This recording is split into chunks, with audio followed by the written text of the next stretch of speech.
Assalamualaikum warahmatullahi wabarakatuh. Halo Sobat Gaviki, apa kabar kalian hari ini? Semoga selalu dalam keadaan sehat walafiat ya.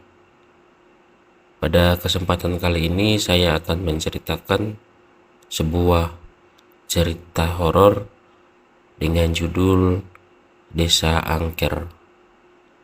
Tapi sebelum ke ceritanya, mari bantu channel ini agar terus berkembang dengan cara subscribe, like, dan nyalakan juga lonceng notifikasinya ya, agar kalian tahu ketika ada cerita terbaru dari channel ini.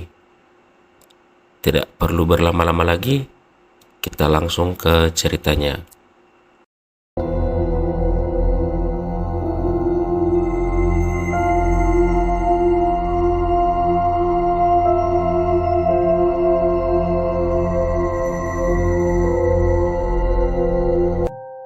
Di sebuah pelosok Indonesia yang jarang dijamah oleh manusia, terdapat sebuah desa kecil yang bernama Desa Keramat.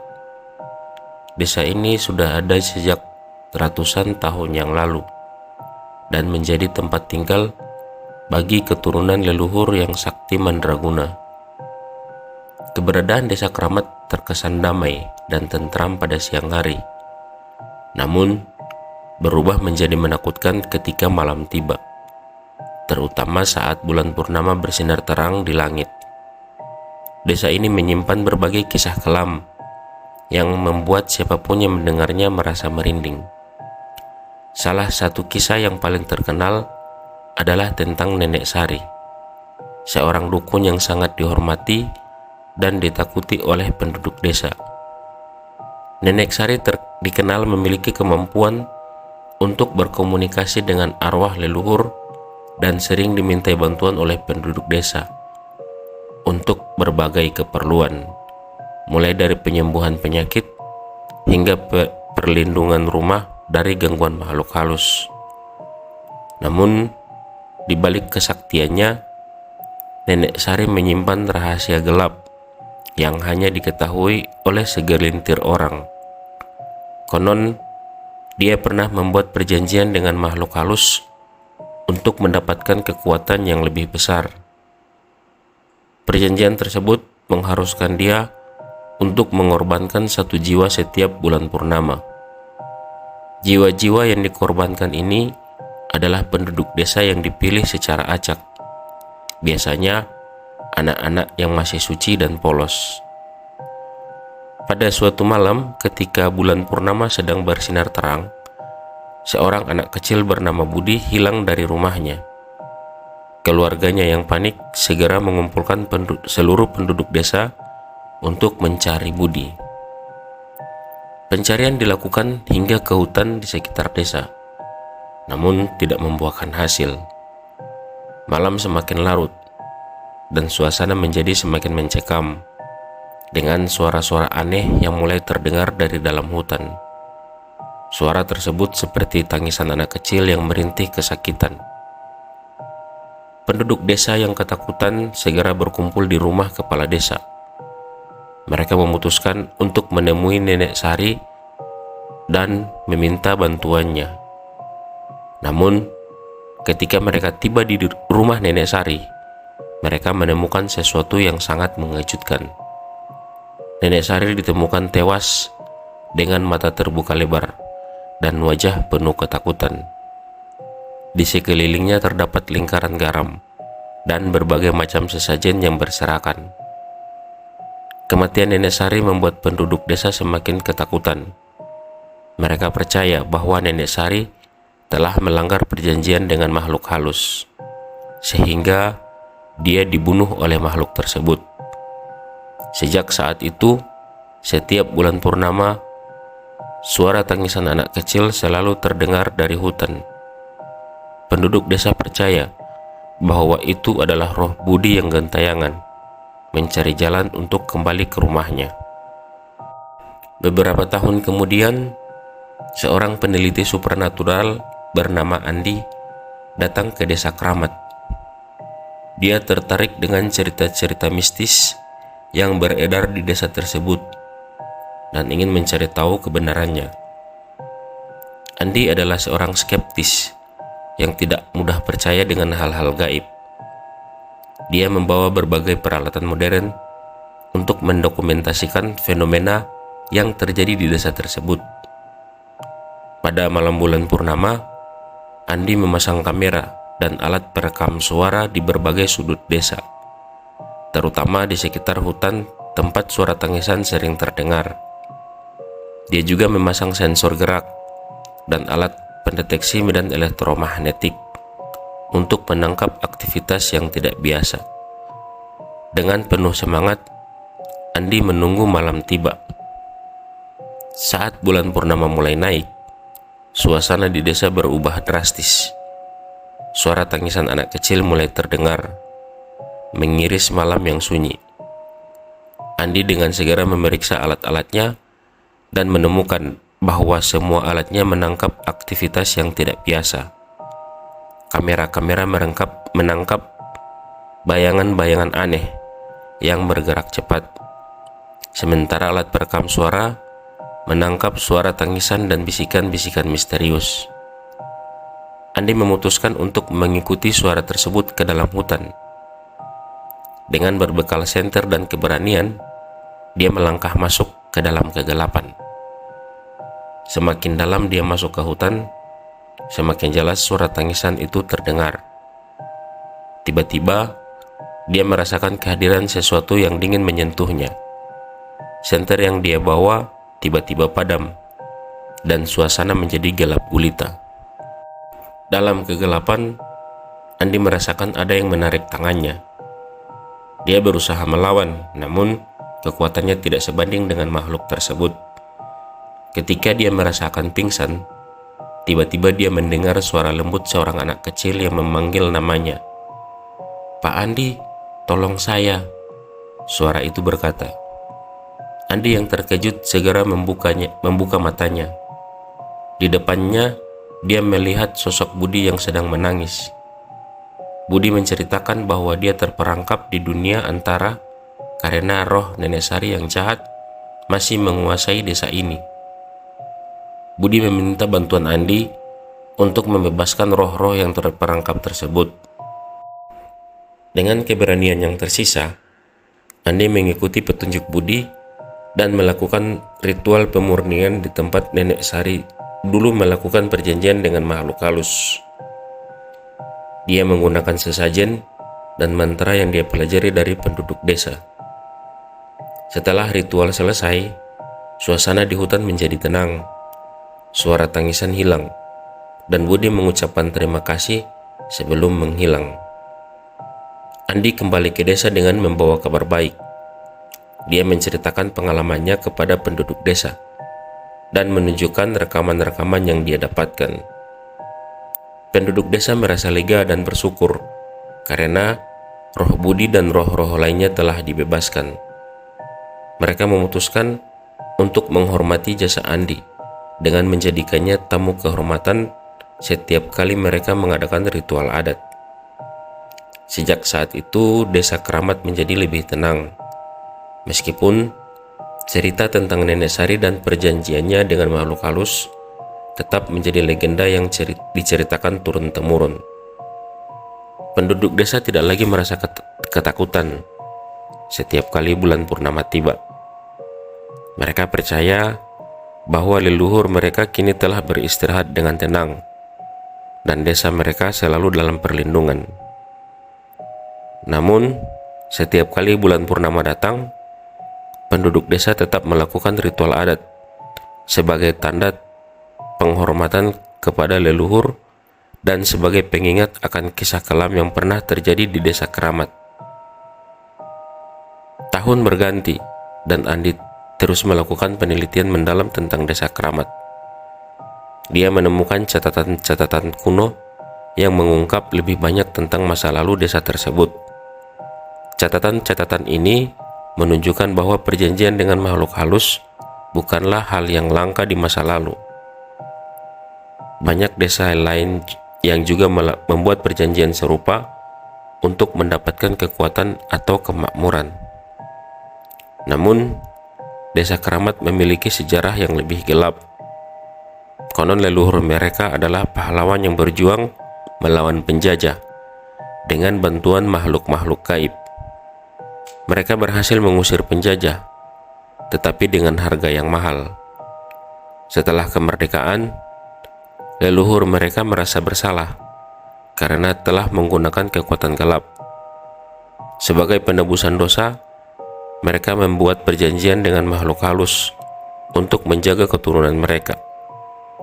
Nenek Sari yang merupakan keturunan langsung dari leluhur tersebut ditakdirkan untuk melanjutkan perjanjian ini. Namun, dia tergoda oleh kekuatan yang lebih besar dan membuat perjanjian baru yang lebih jahat. Hal ini menyebabkan kutukan yang menghantui Desa Keramat selama bertahun-tahun.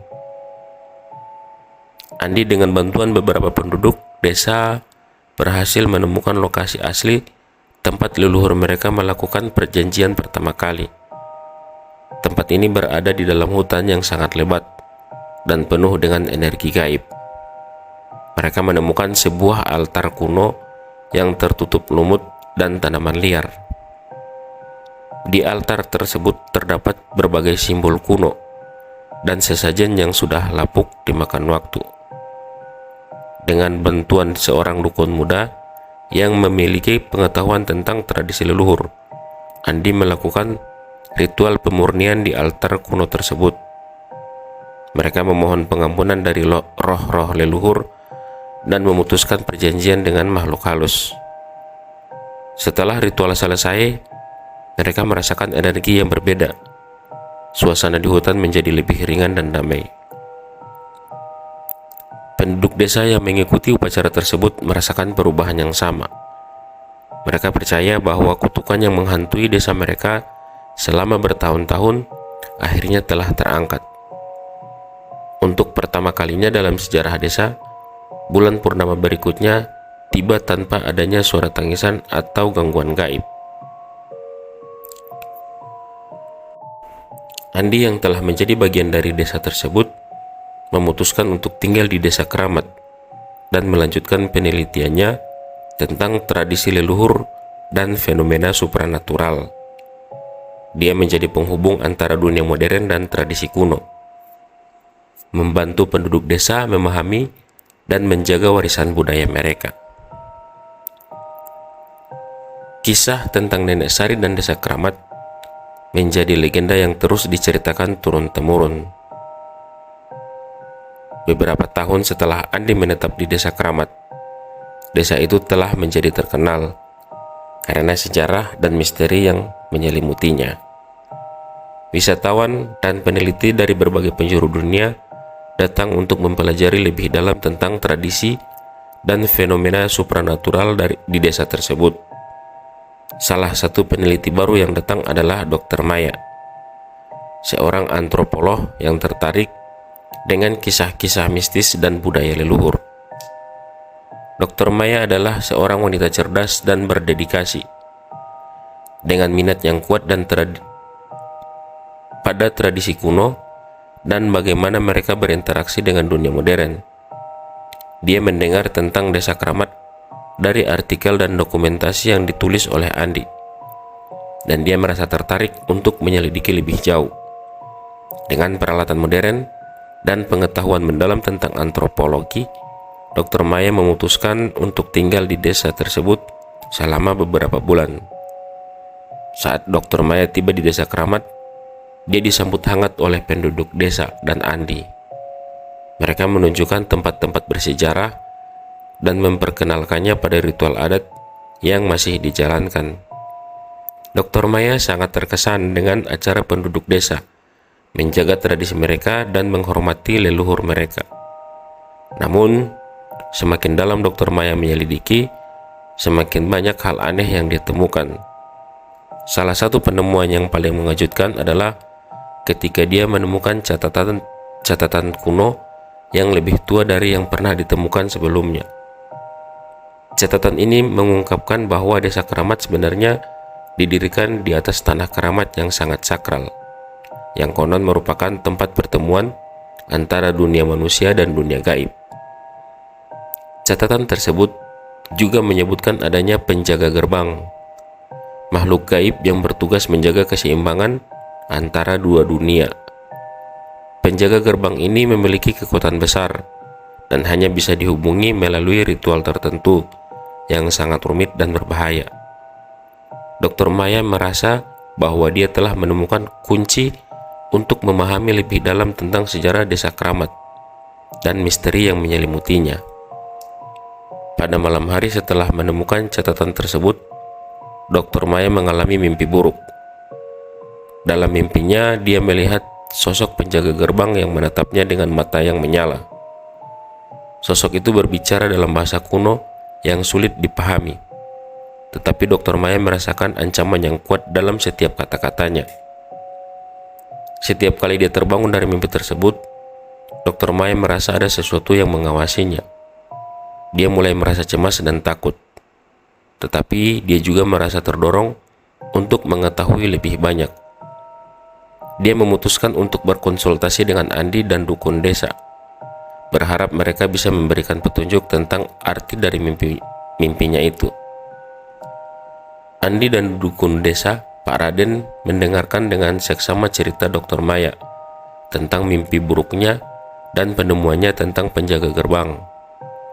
Pak Raden yang memiliki pengetahuan mendalam tentang tradisi dan legenda desa menjelaskan bahwa penjaga gerbang adalah entitas yang sangat kuat dan berbahaya. Menghubungi penjaga gerbang tanpa persiapan yang tepat bisa membawa malapetaka bagi desa. Pak Raden memperingatkan Dr. Maya untuk berhati-hati dan tidak mencoba melakukan ritual yang disebutkan dalam catatan kuno tanpa bimbingan yang tepat. Dia menjelaskan bahwa penjaga gerbang adalah makhluk yang menjaga keseimbangan antara manusia dan dunia gaib. Dan jika keseimbangan itu terganggu, konsekuensinya bisa sangat buruk. Meskipun mendapatkan peringatan dari Pak Raden, Dr. Maya merasa semakin tertarik dan terdorong untuk melanjutkan penelitiannya. Dia memutuskan untuk mencoba menghubungi penjaga gerbang dengan bantuan Andi dan beberapa penduduk desa yang bersedia membantu. Mereka menyiapkan semua bahan dan sesajen yang diperlukan untuk ritual tersebut. Pada malam bulan purnama, mereka berkumpul di altar kuno di dalam hutan. Suasana sangat tegang dan penuh dengan energi gaib. Mereka mulai melakukan ritual sesuai dengan petunjuk yang ada dalam catatan kuno. Ketika ritual mencapai puncaknya, angin kencang tiba-tiba bertiup dan suasana menjadi sangat gelap. Tiba-tiba sebuah suara menggelegar terdengar dan sosok penjaga gerbang muncul di depan mereka. Mata sosok itu menyala dengan cahaya merah dan aura kekuatannya yang sangat menakutkan. Penjaga gerbang berbicara dalam bahasa kuno, memberi peringatan keras kepada mereka. Manusia, kalian telah mengganggu keseimbangan yang sakral. Apa yang kalian cari? Suara penjaga gerbang menggema di seluruh hutan. Dr. Maya dengan gemetar menjelaskan bahwa dia hanya ingin memahami lebih dalam tentang sejarah desa dan menjaga tradisi leluhur. Namun, penjaga gerbang tidak terkesan. Dia memperingatkan bahwa mengungkap rahasia terlalu dalam bisa membawa bencana bagi dunia manusia dan dunia gaib. Setelah pertemuan dengan penjaga gerbang, suasana di desa menjadi semakin mencekam. Penduduk desa mulai mengalami kejadian aneh dan menakutkan. Suara-suara aneh terdengar di malam hari. Bayangan-bayangan misterius muncul di sudut-sudut desa, dan beberapa penduduk desa jatuh sakit tanpa alasan yang jelas. Dr. Maya merasa sangat bersalah dan bertanggung jawab atas apa yang terjadi. Dia berkonsultasi lagi dengan Pak Raden dan Andi, mencari cara untuk memperbaiki kesalahan yang telah dia buat. Pak Raden menjelaskan bahwa satu-satunya cara untuk mengembalikan keseimbangan adalah dengan melakukan ritual pemurnian yang lebih kuat dan memohon pengampunan dari penjaga gerbang. Dengan bimbingan Pak Raden, Dr. Maya, Andi dan penduduk desa mempersiapkan ritual pemurnian yang lebih besar. Mereka mengumpulkan semua sesajen yang diperlukan dan mempelajari mantra-mantra kuno yang diperlukan. Pada malam bulan baru, ketika energi gaib paling kuat, mereka berkumpul di altar kuno dan memulai ritual pemurnian. Selama ritual, mereka memohon pengampunan dari penjaga gerbang dan berjanji untuk menjaga keseimbangan antara dunia manusia dan dunia gaib. Mereka menyanyikan mantra-mantra dengan penuh hikmat dan mempersembahkan sesajen dengan hati yang tulus.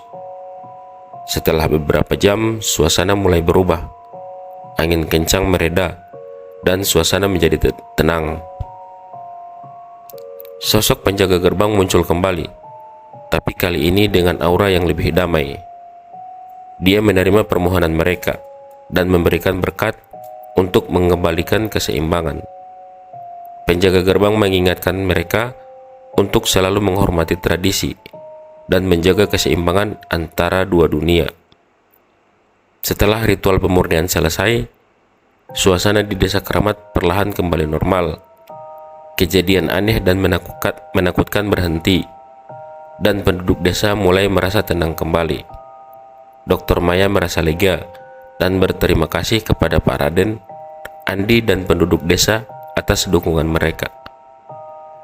Dr. Maya memutuskan untuk tetap tinggal di desa Keramat untuk sementara waktu, mendokumentasikan pengalaman dan penemuannya. Dia menulis buku tentang desa Keramat, mengungkapkan rahasia dan sejarah desa tersebut dengan cara yang menghormati tradisi dan kepercayaan penduduk desa.